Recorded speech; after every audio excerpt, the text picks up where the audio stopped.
All right, I don't even remember what happened in this match, so I'm just going to kind of record it as I watch it. So let's see what happens. We're going second. This was probably duelist level 18, 19, so before we hit max level and before stage 2 started. So, you know, starting off, double shifter and fissure, not too bad. We're going to go ahead and duality, change shifter. The opponent has no response, so that's going to go ahead and resolve.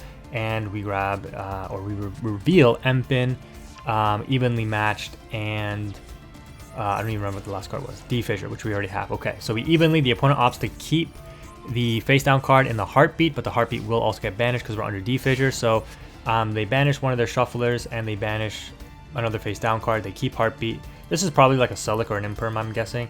And they pitch Maxi, obviously, because they know we're on Floowandereeze.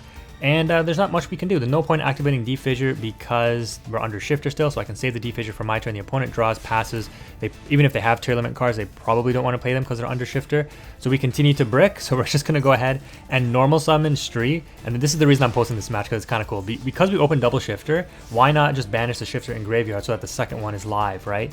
The opponent, I guess, is still bricked, so that's fine. Our second shifter is ready to be activated here.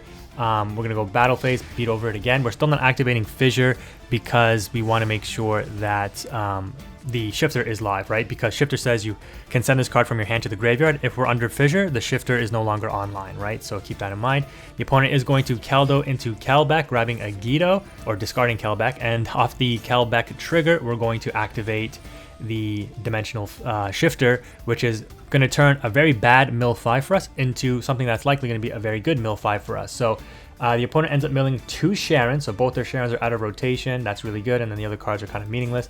Do we mill birds? We mill Robina, which is good, Empin, which is good, Advent, which, you know, we'd like to have it in hand, but it's not bad because it's a token target. So these are pretty good mills for us, and yeah, things are looking okay. The opponent, look at this. So this was also kind of cool. So the opponent brings all these back, and I'm thinking like, oh man, they're gonna go Baguska, and I'm gonna be struggling to play. But of course they go battle phase first, right? And of course I have the second evenly, so it's just like awesome, right? They're not gonna be able to stay on or go into a Baguska. They banish all their cards. They got 1 card in hand and a grave shuffler with nothing in the graveyard. We've got a shifter, so this card is pretty much dead. I mean, I do need to top deck a bird in order to be able to play, or a pot. Thankfully, we do grab a duality. Love those pots in the deck. We just need to pot into a bird, and we get Eaglin on the final reveal. We would have taken the DD Crow, if anything, and just normal summon DD Crow to get back the Robina. But once the opponent sees that, they know that they banished some cards for the Kelbeck for us, and they end up scooping. So that's how we were able to stall the match out. It's not just decks that play Baguska that can stall. We can stall a little bit as well. Alright, I'm almost through my replays. If I'm saving these in my replays, they are older matches, but they must be like half decent. So once again, I'm showing you a going first match. So wow, I really am. I think it's because around this time I was posting a lot of going second, and I was like, oh, do you guys want to see me post going first matches and what it's like? And I was like, it's probably not too interesting because, you know, going first with Floowandereeze, you usually just, if you end up setting up a board, it's usually GG's. The opponent has a really hard time breaking it. Don't get me wrong, it's definitely doable, and I've lost going first before, even though I've set up a board. But the opponent has to be on like some really cracked stuff in order to completely out your board. But regardless, you know, again, pretty standard setup. This is why I think posting going first matches may not be the most interesting, because it's like a lot of it is the same stuff, but I think it is still useful for you guys, especially if you're not like super comfortable with this deck, that you can see like what are some of the setups and like the not obvious plays that you can do in order to set up a much stronger board than just what you would go for traditionally. Like there's a lot of obvious plays with Floowandereeze, but in the more advanced stages of gameplay, you can see that we're doing a lot of things to get like extra birds in rotation, extra spells and traps in rotation, and this really helps set you up for success later on. So in this match, yeah, the opponent starts off pretty good. Mudora pitching Kelbeck, milling 5. They get a Merly, they get King of the Swamp, they get Exchange of the Spirit, and they get the Gravekeeper's Trap up and running. So that's probably why I included this match, because despite going first, this is really bad for us. We can't even activate the Dreaming Town that was milled, like in the graveyard to banish, to flip the cards face down, because Exchange of the Spirit with the Gravekeeper's Trap shuts down any activated effects in the graveyard. So we're in a bit of trouble here. We got to out these cards, thankfully. And again, this is why I mentioned what I did at the beginning.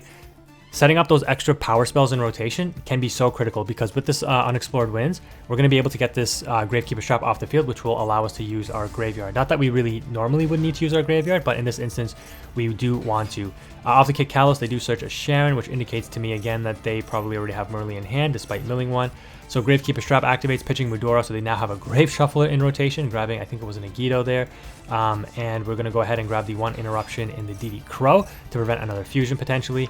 And we're going to go ahead and continue on with the rotation. Tribute off into the Ryza. Oh, and I actually end up using targeting Gravekeeper's Trap instead of Kit Kalos. And I didn't see what else I targeted. Was it the Grave Shuffler Mudora that I'm putting back? Yes, it is. And the opponent opts to let both of them get put back into the deck. And then now the opponent is going to attempt to send Kit Kalos and activate the Rhino. This is really weird. Yeah, I mean, why didn't I Book of Moon the Kit Kalos? So maybe some questionable plays. The opponent is going to dump Havness, and they don't. Well, oh, we knew that they were going to mill 2 cards. That's probably why. So we knew they were going to re-mill the Gravekeeper's Trap and the Mudora, and I probably just said, I'm going to put you on. You're not going to mill, like, the odds that you're going to mill something else good because you've already brought a Sharon to hand is probably low. So it's still a risk. Looking back, I probably would not have taken this risk and just preemptively Book of Moon. But then again, I do want to save the Book of Moon for a potential Baguska play, because I knew they had Sharon. That's probably what I was thinking as well, right? Because I didn't know they were on Rhino, but if they go ahead and summon Sharon, they have 2 level 4s, they go into Baguska, I'm in a little bit of trouble. Well, maybe not really, because I do have Unexplored Winds. I could use it to tribute off the Baguska, because they couldn't out my Empen on field. They would just switch to defense. So yeah, there's a lot of advanced thinking going on here, right? Trying to think out like what's the proper play and what the right scenario is.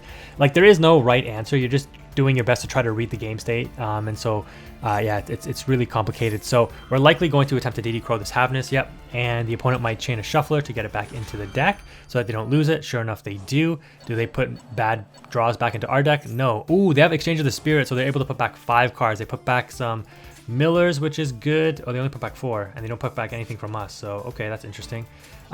So, yeah, they're going to go ahead and grab Sulik off the Scream. Now they're going to go ahead and go bring in Yugioh. And then, oh my god, what is the opponent doing here? They go into Underworld Goddess, getting our Empen off field.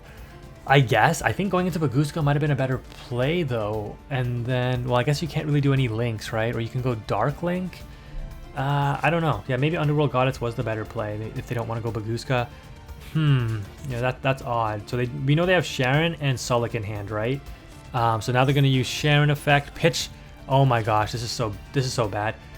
So they end up milling Havness, but they've already used the effect, right? Because we DD Crowed it, they shuffled it back into the deck. They end up pitching Squamata, and they mill a Beast. And look at this. Look at what happens here. I'm like, what other card are they playing with Squamata? Is it the Hell Shadal, like the fire one? Okay, so they draw off Beast, and then they pitch the Dragon, which is going to destroy my Unexplored Winds.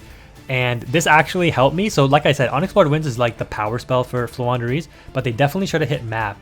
And I don't know, that's just my opinion, because off map, you're going to see us be able to play through the Sulik now, I'm pretty sure. So end phase, we Book of Moon the Sharon to turn the Sulik off. So never mind what I just said there. We don't even need to play through Sulik because we turned it off by booking the Sharon. So again, just resource management. You know, why didn't I book the Kit Kalos? It ended up working out in the end because I'm able to shut down their, you know, if they had Crime and a Sulik, we shut that down completely now because they have no tier limit name on board, meaning those traps are dead. So now we're going to be able to go full rotation here.